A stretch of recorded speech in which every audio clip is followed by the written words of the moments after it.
65 ఏళ్ళు దాటిన తర్వాత కింద పడడం అనేది చాలా మందిలో జరుగుతుంటుంది. ఇప్పుడు ఓపీలో అడుగుతాం ఎట్లా పడ్డారు అని. దీనికి మామూలుగా 3 ముఖ్య కారణాలు గమనిస్తాం అన్నమాట పడటానికి. దీంట్లో మొదటిది ఏంటంటే బాత్రూంలో పడడం. కింద వాటర్ ఉంటాయి, బాత్రూమ్ టైల్స్ అనేవి బాగా స్లిప్ అయ్యేటట్టు ఉంటాయి. దానివల్ల బాత్రూంలో నీళ్ళ మీద జారి పడతారు, చాలా వరకు రాత్రిపూట. ఇట్లా జరగకుండా ఉండాలంటే ఏం చేయాలి? బాత్రూంలో ఎప్పుడు నైట్ టైం కూడా లైట్ వేసి ఉండాలి.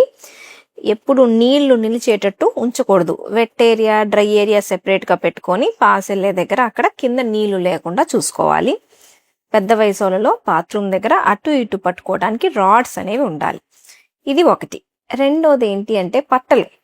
ఇప్పుడు మా ఇంట్లో కూడా చూస్తాను, మా అమ్మ పట్టలు ఎక్కడ చీప్గా దొరికాయి అని చెప్పేసి పట్టలు కొనిద్ది. ఆ పట్ట మీదే జారి పడిద్ది అనమాట.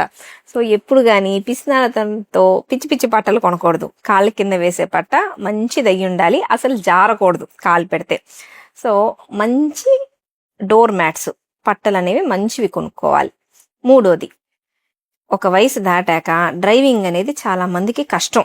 సరిగ్గా డ్రైవ్ చేయలేరు, పడిపోతా ఉంటారు. ఇది ఎంతమంది పెద్దవాళ్ళకి చెప్పినా కూడా అస్సలు వినరన్నమాట.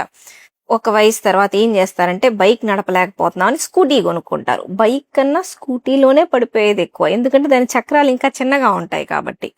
ఒక వయసు తర్వాత నడకంత బాలేదు, బ్యాలెన్స్ సరిగ్గా లేదు, చూపు తగ్గుతుంది అంటే మాత్రం ముందు డ్రైవింగ్ అనేది ఆపేసేయాలి. అవసరమైన దగ్గర ఆటోలో ఏదో ఒకటి వాడుకోవాలి, కానీ డ్రైవింగ్ తగ్గించుకోవాలి. పెద్ద వయసున్న వాళ్ళు పడతారు, వెనకాల ఉన్న వాళ్ళు ఆవిని కూడా పడేస్తారనమాట. కాబట్టి ఒక వయసు తర్వాత డ్రైవింగ్ అనేది తగ్గించుకోవాలి. ఈ 3 జాగ్రత్తలు తీసుకుంటే వీలైనంత వరకు పడడం తగ్గించవచ్చు. 65 దాటిన వాళ్ళందరికీ ఈ వీడియో పంపించాలి.